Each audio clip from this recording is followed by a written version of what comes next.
Hello and welcome everyone to our webinar on guided analytics for materials innovation. My name is Sergey Barabash. I'm in charge of simulations at Intermolecular. And here with me today is Cesar Vero, and I'll let him introduce himself and further introduce the topic. Hi everyone, I'm in charge of the Advanced Characterization and Mechanism Understanding Center of Excellence here at Intermolecular. And today we will talk about guided analytics and how it can be used in several topics here at Intermolecular, like multi-element materials development guided by machine learning, materials optimization guided by simulations, and material discovery via modeling and simulations. So we'll start with a brief introduction to this topic. Materials development from discovery to production is typically a long process, and we saw here some examples. For example, Teflon, more than 20 years, gallium arsenide, fuel cells, lithium-ion batteries. These times are definitely longer than the expectation from government and corporation investors, and also longer than typical human timescales like student and postdoc residency, IP leakage, etc.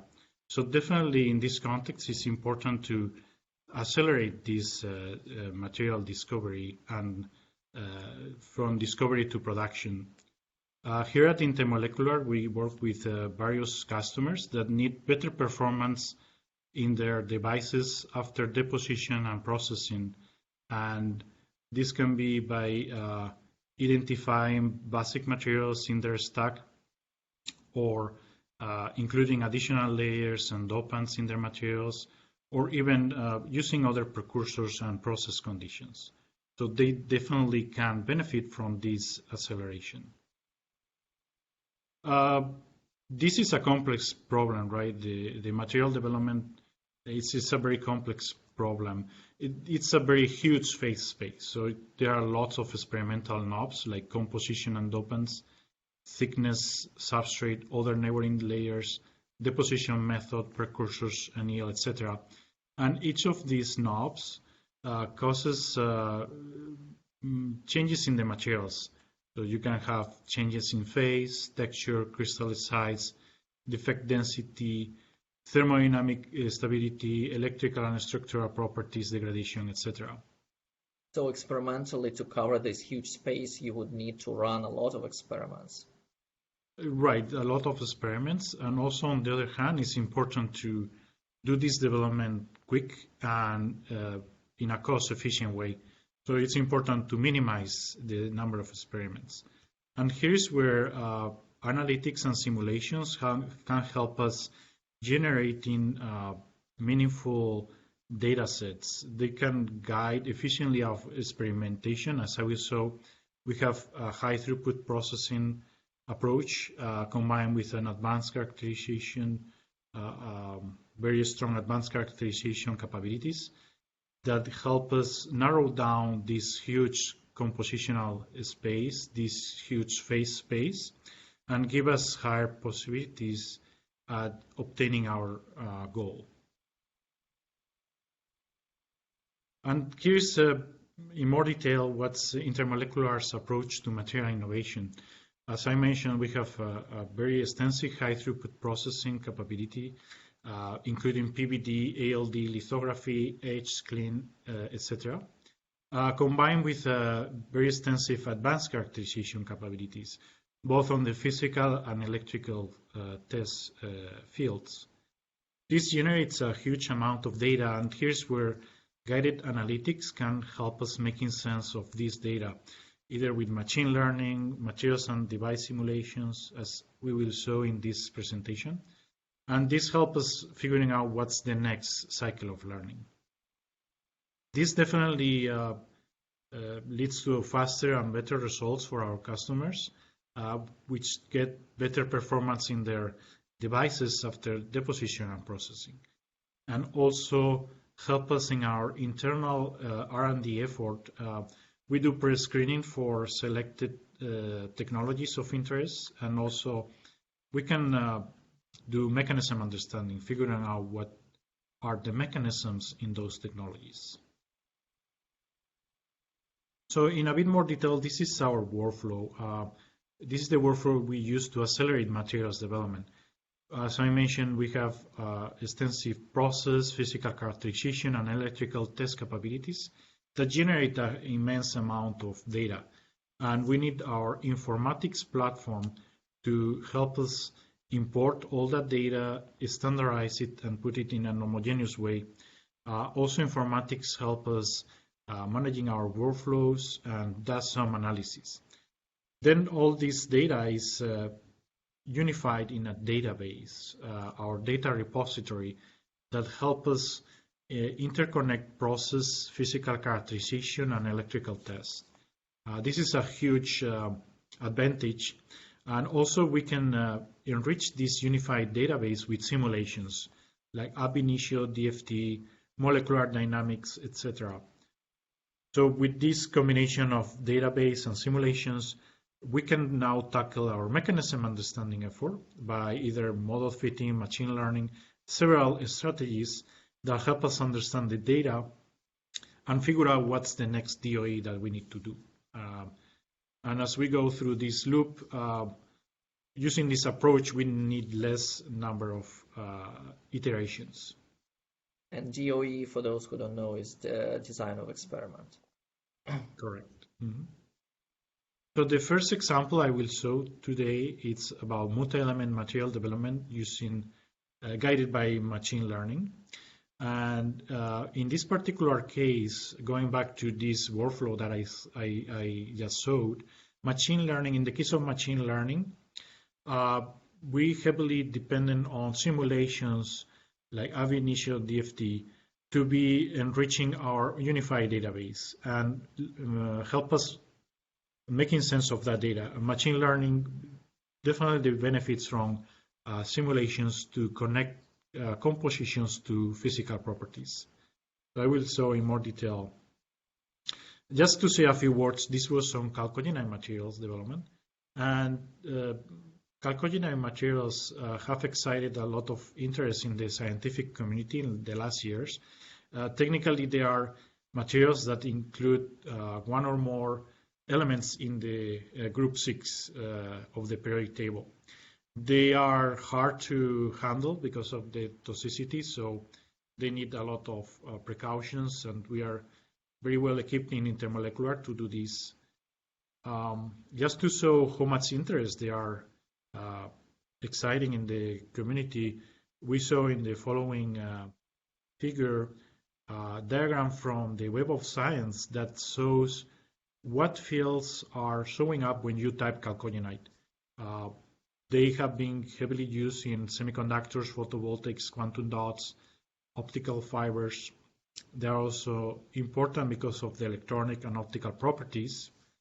And certainly in the last years, they have been used in memory devices.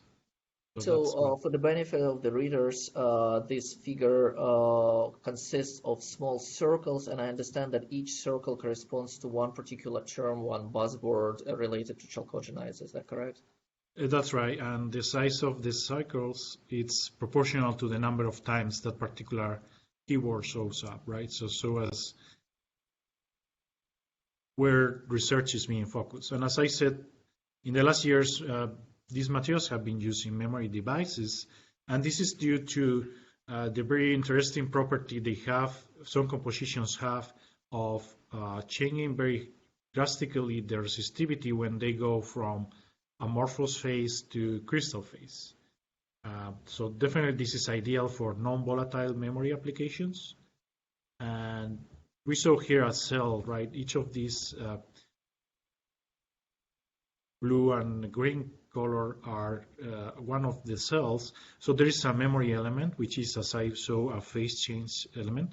And there is also selector devices, which act as diodes, right? And so the selector is there so that it suppresses the leakage currents through non-selected elements, so you can measure one in a big array, and that's very important to scale to large areas of memory. Is that correct?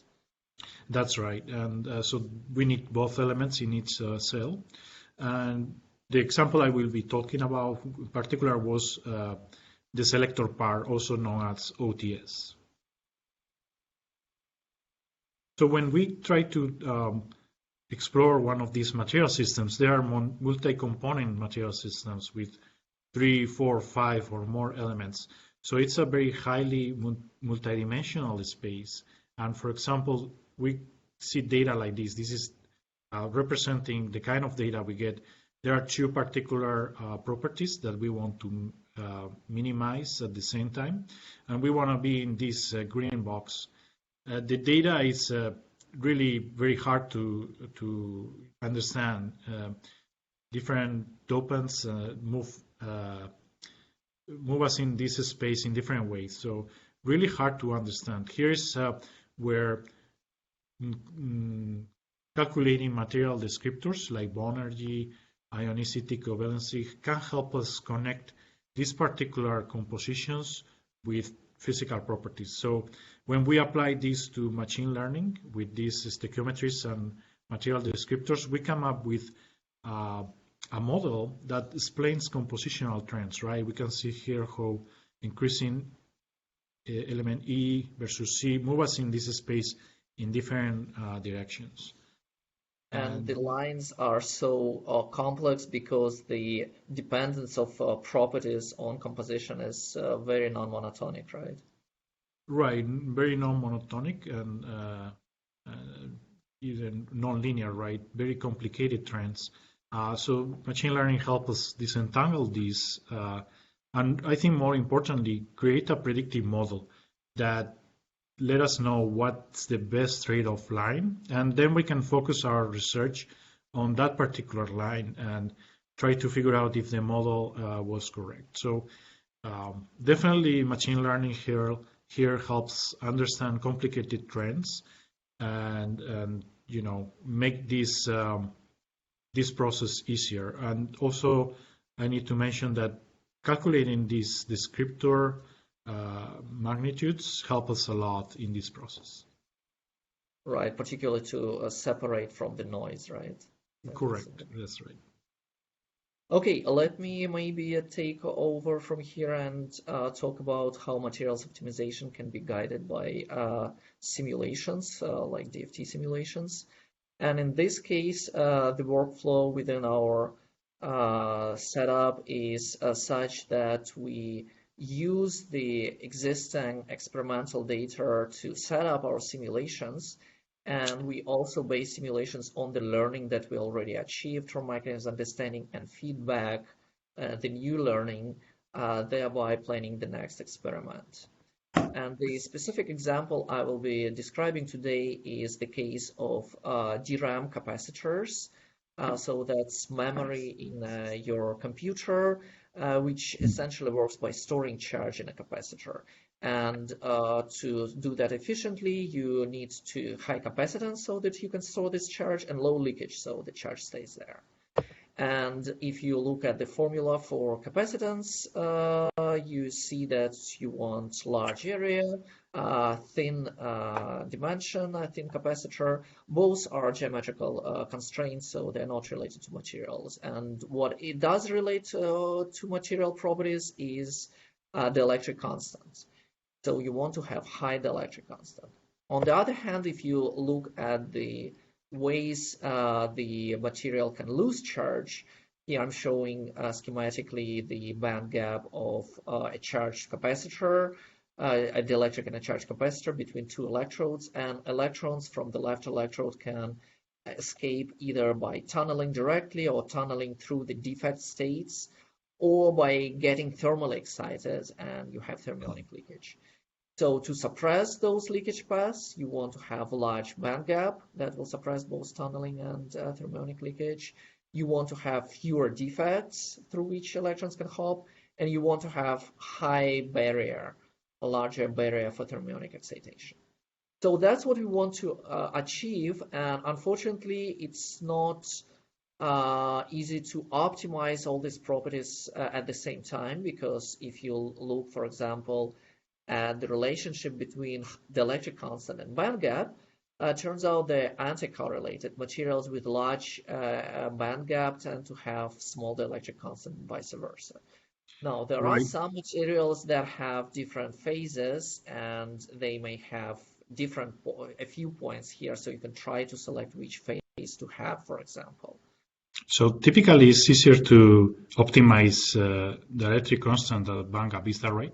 Right, because different phases would typically have this about the same band gap, but they may have drastically different dielectric constants. So you would select your band gap based on some other considerations, and then you would want to optimize the electric constant, and for that you will want to stabilize a particular phase. For example, if you look at titanium oxide, it can have a lower dielectric constant anatase phase and high K high dielectric constant rutile phase. If you want to optimize defects, you want to probably change your chemistry and processing conditions.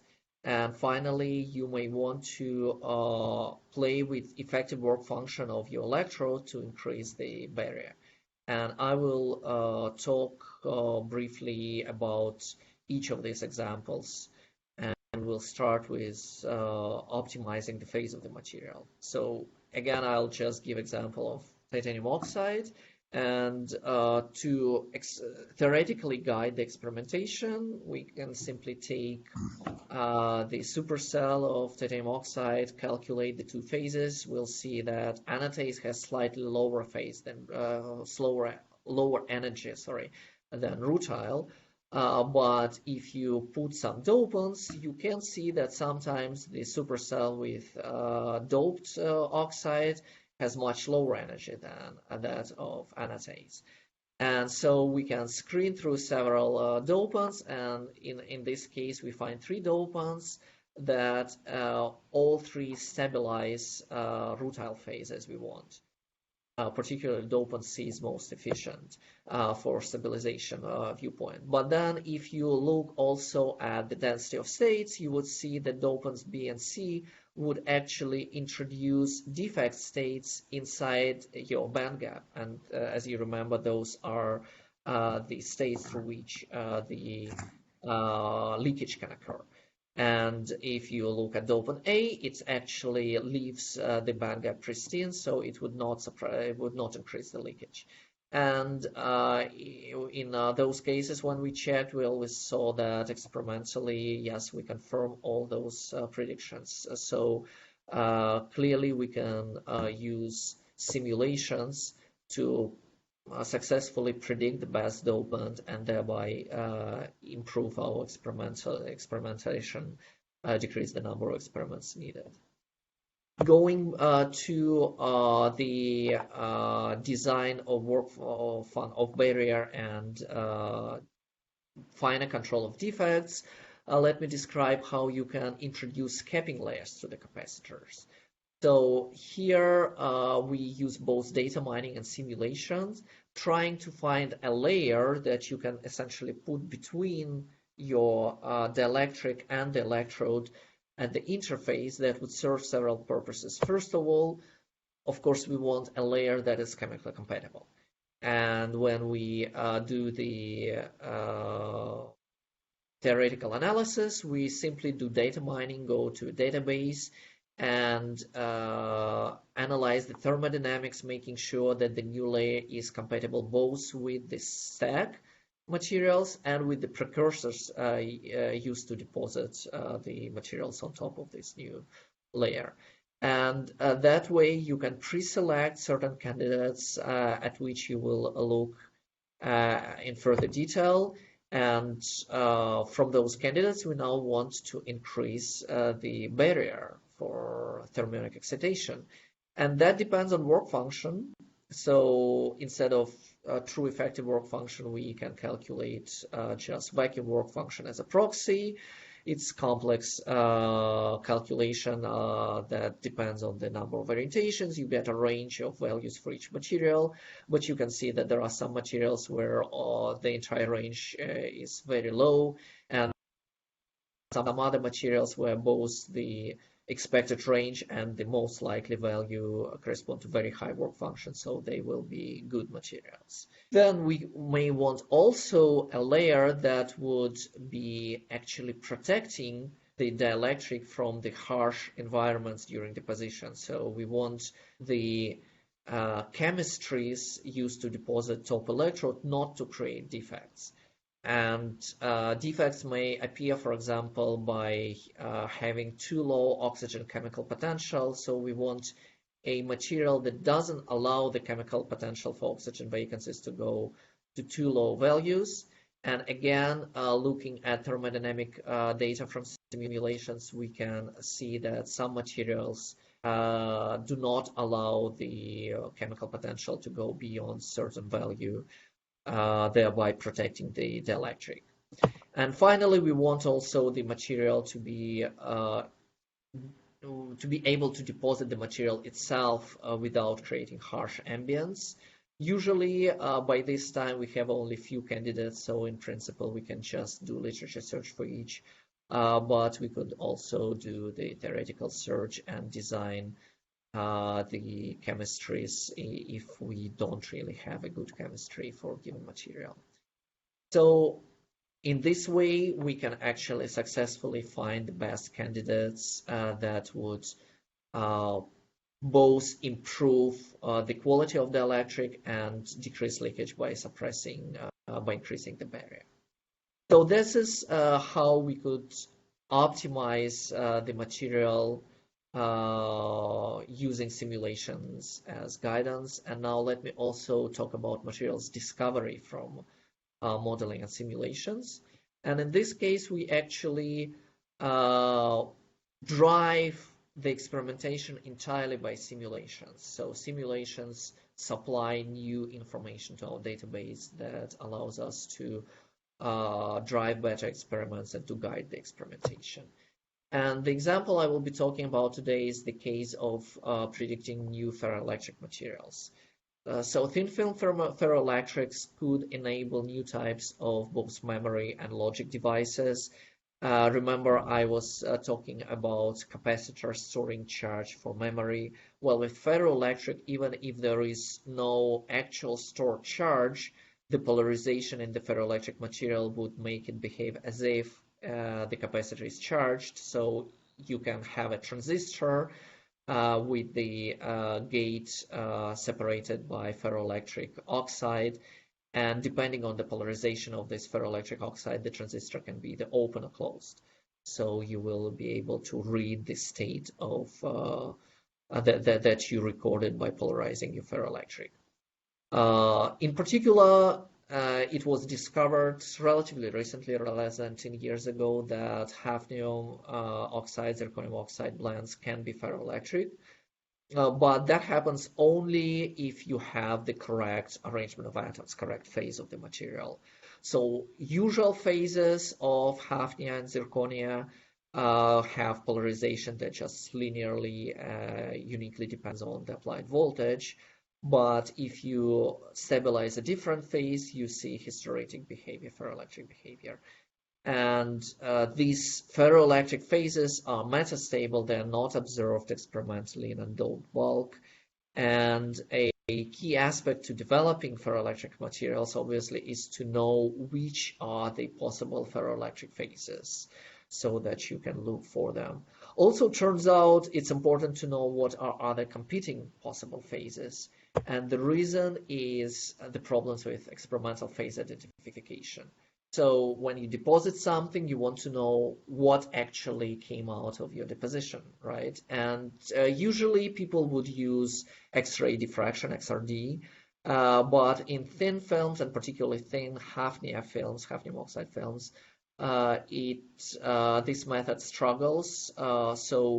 The peaks are relatively broad in thin films, and the competing phases have relatively similar patterns.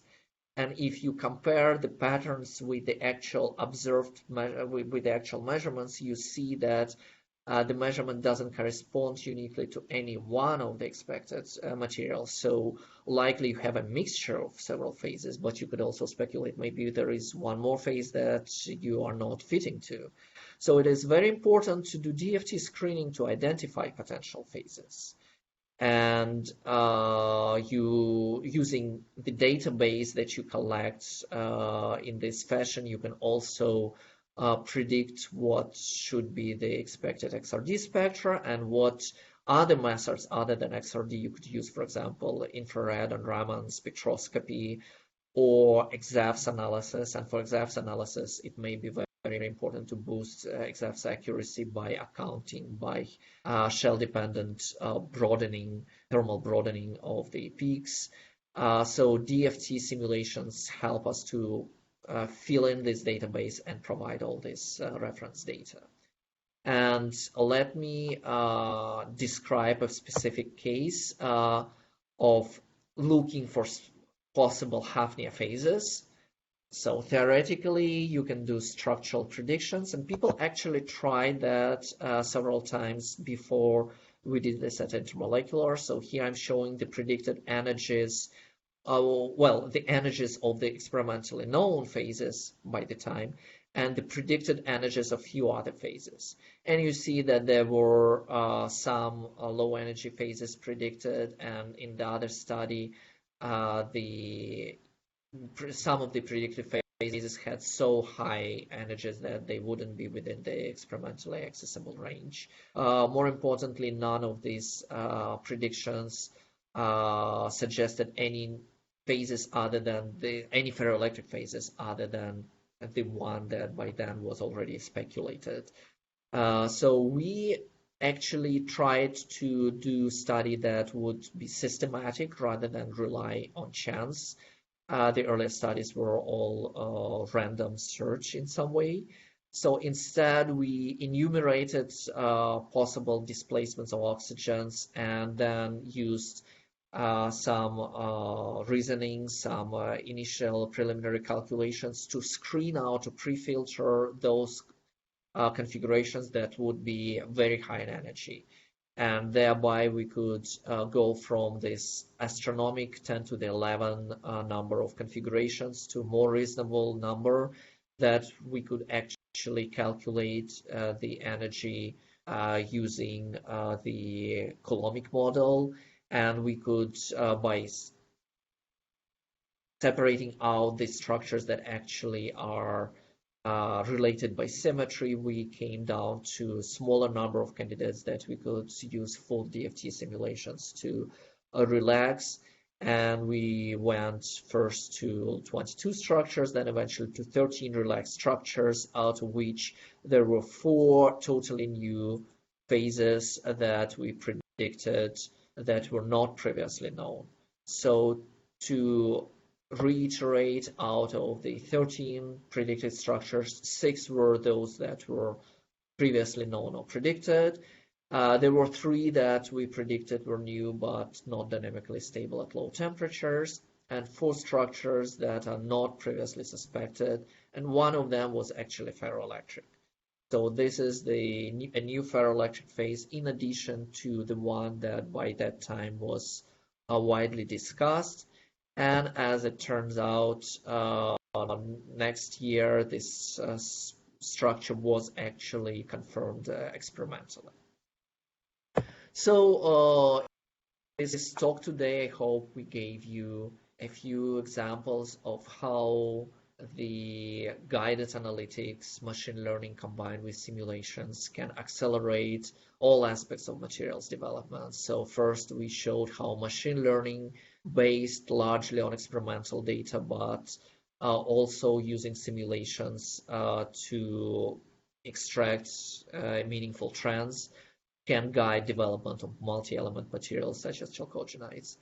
Second, we showed how simulations combined with experimental data can drive mechanism understanding to direct materials development that requires optimization along multiple dimensions, such as optimizing both the dielectric constant and the barriers, decreasing the number of defects in high Ke dielectric materials.